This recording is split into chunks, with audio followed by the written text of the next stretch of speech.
Empowering the world through connection. We believe strategic partnerships are the catalyst for scaling businesses, driving growth, and creating lasting impact. Welcome to the podcast. Okay, so I actually ran across Nolan on TikTok here, and we are going to be speaking about how real estate investors never actually talk about depreciation for building wealth. He's really blowing up on TikTok. I've been watching him and love to see and really get a chance to speak to you, Nolan, here. And I'm glad you're on here. So, love to get to know you a little bit and understand where you kind of got into this whole depreciating assets to build wealth for real estate investing. That's great. Justice, thank you for having me. Happy to be here. I was a minor league baseball player making absolutely no money. Maybe like a lot of your listeners and followers, you read the book Rich Dad Poor Dad. It changes your perspective on reality. I was a big Dave Ramsey guy growing up. My parents, we had envelopes for, pizza nights on Fridays and utility bills and things like that. So I kind of grew up in like a scarcity style of mindset. And I have great parents, so it's not a knock on them. I think it's how a lot of people are raised, and that's just unfortunately reality. And but as I was playing minor league baseball in the off seasons, I would go back to Kokomo, Indiana, where I'm from, and I would go buy all my dad's buddies that I thought were money guys. They owned a business or they owned property. I'd buy them coffees and lunches, just trying to get to know, how did you do what you did? Like, how are you doing this? And real estate, started business. The same things they were talking about in the books and on the forums. And so I did a handshake deal with one of my dad's buddies and a handshake loan with one of the local banks, and I bought my first couple of houses. Then I listened to the Bigger Pockets podcast and started to buy property creatively, doing subject twos and wraps and owner financing, all those, funny terms that they talk about. I bought about 55 houses creatively. I bought a 22 unit apartment building with no money down, like all that stuff they talk about. My property manager began to unfortunately swipe some money off the top. I discovered that, and that will jade you. If you're ever getting stolen from, I pray it never happens to you. It happened to me. And at the same time, I was trying to do more. I was trying to just do bigger deals, right? You get a taste of $1 million deal, and it excites you. It gets you kind of breaking through the glass ceiling of being able to do more. And my parents thought I was crazy. Thought I went manic because I was borrowing money to buy things, which I was totally against. It was like sinister to do that. And then I read a book called Commercial Real Estate Investing by Dolph DeRoos. If you or your followers haven't read that, that's a great one. It proves that real estate is the right direction to become a millionaire or wealthy, but doing it the residential route is the scenic route. It takes a lot of time. It's a lot of hands-on, and you don't have a lot of control over the appreciation of the property. The market does. Commercial real estate, on the other hand, if you increase the net operating income, you increase the value. So what I started to do was get around some other guys that were in town doing bigger deals. I bought my first $1.5 million building where I borrowed $1 million to buy. Again, my parents, wanted to leave me up for adoption. They thought I was crazy. And ever since then, I've got 14 buildings now, about 240,000 square feet, and have just been buying more property ever since, finding ways to increase value by, purchasing a property creatively where maybe the seller leaves money in the deal, and I'll have my eyes maybe on an adjacent parcel where I can maybe grade it, gravel it, fence it, secure it, leave some lay down yard space for tenants to just improve the income on the building. But what you asked most importantly, Justice, is the tax implications and the incentives that unfortunately is not taught in schools. I read another great book called Tax Free Wealth by Tom Wheelwright, who's Robert Kiyosaki's accountant. And very simply, the tax laws are all about incentives. They're trying to incentivize us as individuals and as citizens to make certain choices, financial behaviors. Think about it this way: every time that you go to the gas station to pick up a pack of cigarettes or a case of beer, there's a sin tax on top of it. They're trying to de-incentivize us to do things that are maybe going to harm us. I go a step further and say, how come there is an income tax? They're trying to de-incentivize us maybe to earn less income, right? There's all these different incentives hidden in the law. But the most important piece in chapter 7 of that book, Tom talks about depreciation. And like you said, depreciation on paper sounds like a bad thing. It sounds like something's maybe losing value. But depreciation on paper is a phantom expense against your income tax if you're a real estate professional. And so, without sparing everybody the details of cost segregation studies and the big, beautiful bill, not to get political, but long story short, right now we have this amazing window of 100% bonus depreciation. So Typically, when you buy a building, they call it $1 million building, and residential depreciation amortization is over 27 and a half years. Commercial real estate, it's over 39 years. So on $1 million property minus the value of the land, you're able to amortize and stretch out that phantom expense over 39 years, and that equates to around 23 to 25,000 bucks a year, which isn't going to make you rich. You're not going to become a real estate mogul with 25 grand of a passive loss. But when you buy that $1 million building this year and over the next 5 years, you're able to take 100% bonus depreciation, which is allowing you to front load, which before you'd stretch it out over 39 years, you can front load about 30%, sometimes a little less, depending upon your cost segregation study. You can front load about 25 to 30% of that into the very first year of your purchase. So instead of only taking $25,000 of passive loss, you can take closer to $250,000 or $300,000 of passive loss. And where it gets really fun and cool, which is what, again, my accountant kind of turned me on to, and that's why I'm on social media preaching it from the mountaintops as like, this is a real thing, is if you or your spouse are a real estate professional, what that means is essentially your passive loss from real estate then becomes an active loss. And there's only so many silos of income that you can earn: active or your earned income. You've got portfolio income where you buy low and you sell high, and you have passive income, which is rental real estate. But you can only take your passive portfolio and your earned losses against each silo. So when you have this passive loss, then is able to transfer over to become an active loss, you're able to then deduct that against your earned active income. So if you're an engineer and you made $250,000 at your job and Uncle Sam's swiping $100,000 from that, your employer, is withholding $100,000. If you earn $250,000, you bought that $1 million deal, and I'd show you how to buy it creatively where you're not showing up with money. You then did a cost segregation study. You lost $250,000. These things wipe out, and you don't pay any tax because you didn't earn any on paper. So the cash flow from the building is cool, but the real key and the most important piece is you're going to get a reimbursement or a refund of $100,000 because you overpaid. Your employer was withholding $100,000. They're going to reimburse you that $100,000 that you can go put into permanent life insurance. You can go reinvest it in the market, or you can go and maybe pay down your first position mortgage on your building. Right? There's a lot of more options versus that money just going to interest on the national debt. So that's what I've discovered. I'm super passionate about it. I've discovered it for my own life and my family. And I've taken it on this crusade to go and show everybody and their brother that this is the only way. If you can understand the tax laws and the incentives, you can become wealthy, not by a high active income, but just by putting your money in things that the government would ask and incentivize us to do. So that's me. I love that. And what do you think when you first discovered this strategy? Like, how did you feel when it finally clicked in your mind? This is the strategy you have to focus on. I mean, when it finally clicked, I sat down with I did my tax returns and I was getting a refund. And I was, I wasn't making crazy money as a medical device rep at the time. I was just brand new in that, but I had bought some properties, and my accountant's like, "You're going to get a $42,000 refund." And I was like, "Holy crap. No way." I told my wife that. She couldn't even believe it either. And I just bought my accountant lunch that, a couple weeks later. I said, "Hey, so tell me this." And so I just walked him through, if I did this, if I had a job and I made this money, and then I bought this property and took depreciation, and then I became a real estate professional, I go, am I able to take that bonus depreciation to offset my earned income? He's like, that's it. If you can go tell everybody and their brother about this, this is the way. And, you can incorporate some oil and gas and some energy incentives and things like that. But I'm not an expert at that. I have some stuff in North Dakota, West Texas and things, but and up in Amarillo. But the main focus right now is real estate because of the ability to really control the value and the appreciation of the property. But depreciation is something that's misunderstood because it sounds like negative or something bad, but it is such a powerful way to reduce your taxable income because you're doing the things that the government would ask you to do. Think about this for a second, Justice. Like when you buy a building, or even if it's an apartment building, and there's 20 units in there, let's say, I'm not a residential guy, but if you were, that's 20 people that are all employed by somebody, means that they're going to go pay income tax. They are also going to, whatever business that they work for, that business is going to pay payroll tax.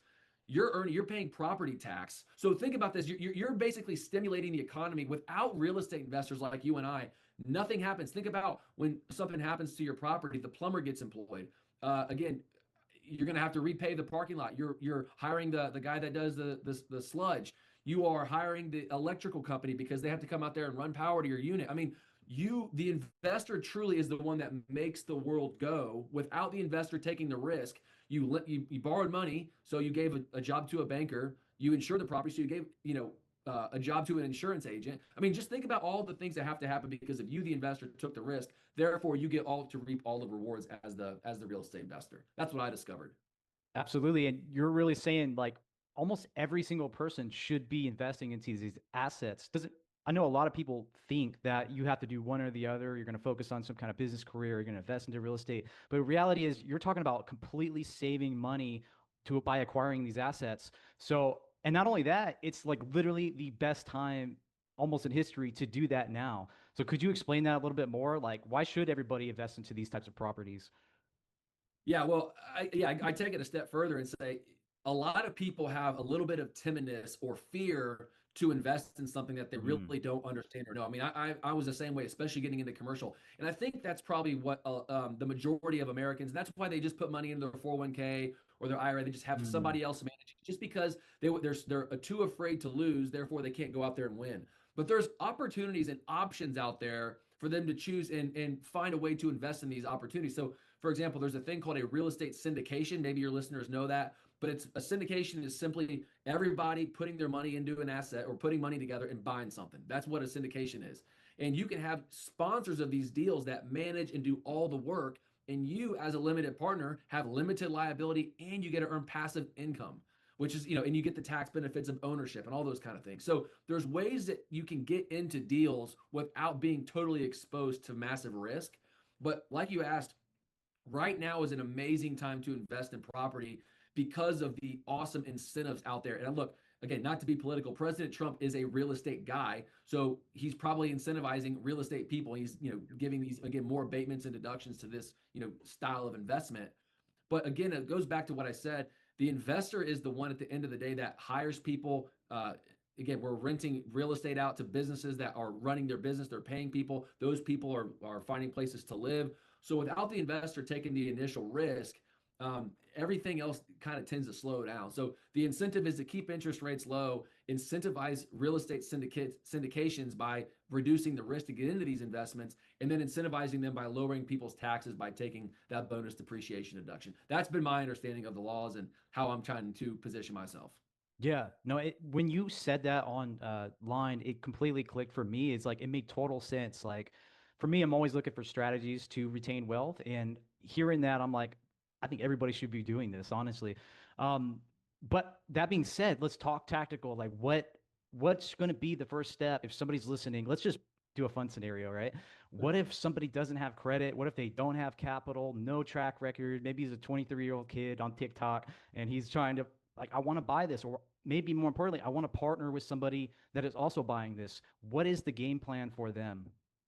Well, I tell everybody the same thing that's in my CRE collective. It's our mastermind slash partnership. And I tell everybody to hunt down the same exact style of property. So what I've discovered is I did some homework once and I said, what is the most tenantable or most occupied space in the United States? I know it's almost like a bell curve. You've got a lot of businesses that make less than $3 million a year in revenue, and you have a lot of small businesses that make a lot more than 20 million in revenue. But there's this bell curve of about anywhere between 3 and 20 million of revenue. There's 1.2 million businesses in the United States, which is the largest tenant pool for small business that's in the United States compared to one way or the other. And I said, what are these guys occupying? What are they owner using? What are they renting? And it's 10 to 40,000 square feet, 16 plus foot clear heights, multiple roll up doors, and less than a mile off the highway. Those are the types of Mm, spaces that these guys are using. And the most important piece why I go after strictly those spaces is because if one of my tenants moves, remember, I'm in the largest tenant pool in the United States or business owner pool, I'll have a more opportunity to release that space, mm, making the deal less risky and then more bankable. So my banker is much more likely to lend me money on a deal like that because of it's a lower risk. So I think about things from the bank's perspective. Again, bankers are conservative by nature. I'm a risk taker by choice. So if I can go find ways to give these banks what they are looking for, more likely than not, they're going to give me what I'm looking for, which is their money, right? So the way I've discovered it for somebody that is 23 on TikTok, again, doesn't have credit, doesn't know what they're doing up from down, I would join some type of mentorship. I'd pay for it. Doesn't have to be mine. It could be anybody's. But find something that is very, very, very specific. Not going on the Bigger Pockets forums, because there's a ton of that stuff out there. There's a lot of free information, but I would find something that you're very, very focused on. Again, when you really dial it down, instead of pulling the shotgun out and just spraying it, get the rifle out and adjust the scope. Know exactly what you're targeting, because when you aim small, you miss small.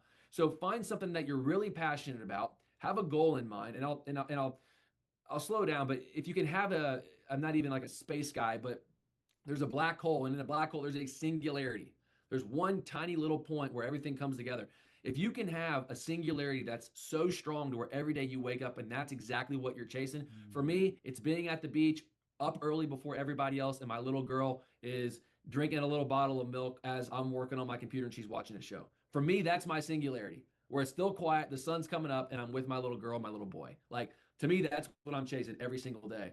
And if somebody can have that idea in their mind, it's going to pull you towards that more often than not when you chase that. So joining something that you're chasing, finding ways to be around other like-minded people that have the same tenacity and desire to achieve, and then pay for something. Don't go in it for free, because if you don't invest in yourself, whether it's education or whether it's being around the right people, you're going to end up being around a bunch of other people that don't invest in themselves either, and then nobody's going to get anywhere. Everyone's just going to sit around and kind of float. That's my advice, I'd say. I have a question. So, what do you think is the biggest challenge when it comes to doing this process for you? And how can partnering with somebody like you or getting into a mentorship actually overcome that challenge? Well, I think out of the gate, a lot of people again don't know what to look for. They again, you can go on the forums, you can find any piece of information that you want on the internet. I mean, it's obvious. You can find anything. Yep. You can look in the Bible, and whatever idea that you have, you can probably find something that will justify your thought process. I mean, it's reality. So, um, going online and trying to find something or whatever the story is, you're not going to end up getting where you want to go just by getting online or doing. I'm trying to think about what you just asked me. Now, I apologize. I had an idea. Now I missed it. What was the question? Uh, the biggest challenge that you ran into when it comes to acquiring Oh, these the biggest challenge. I properties. apologize. Okay. Yeah. So the challenge out of the gate again, like I apologize. When you have so much stuff going on out there, it's you try and take a step. It's like eating an elephant. You're like, oh my God, this huge elephant. And you have to discover it's just one bite at a time. I tell everybody the same. When you don't have contacts, you don't have any money, you don't have credit, go to your local real estate meetup. Introduce yourself as a commercial real estate investor and say, look, there's going to be 95% of those guys there are going to be residential guys. You say, hey, I'm Nolan. I'm a commercial real estate investor. Oh, cool. I'm in residential. Okay. Who's the best guy in your office that you know that does commercial property? Oh, There you John, you go. got to meet John. John's great. Hey, and then this is where you have audacity. You say, Right. would you shoot an introduction text to him and I right now? And just like point blank him. Yeah, do it. Yeah. Sure. Okay. Boom, boom, boom, boom. Now you're at the top of that guy's list. You go buy that guy a cup of coffee. He'll end up buying it. And then you spend 40 minutes only talking about that guy. And then eventually what's going to happen? You ask him, he's going to reciprocate. Well, what can I do for you? Hey, I'm looking for those qualities of attributes of a building. I don't have anything like that. What do you got? Oh, I got this over here. You want to go walk that site tomorrow? I'm actually available at 3 o'clock. Mm. Yeah, let's do it. I'm all right. Let's do it. And within like 72 hours, you can literally go from not knowing anybody to walking a site with a professional.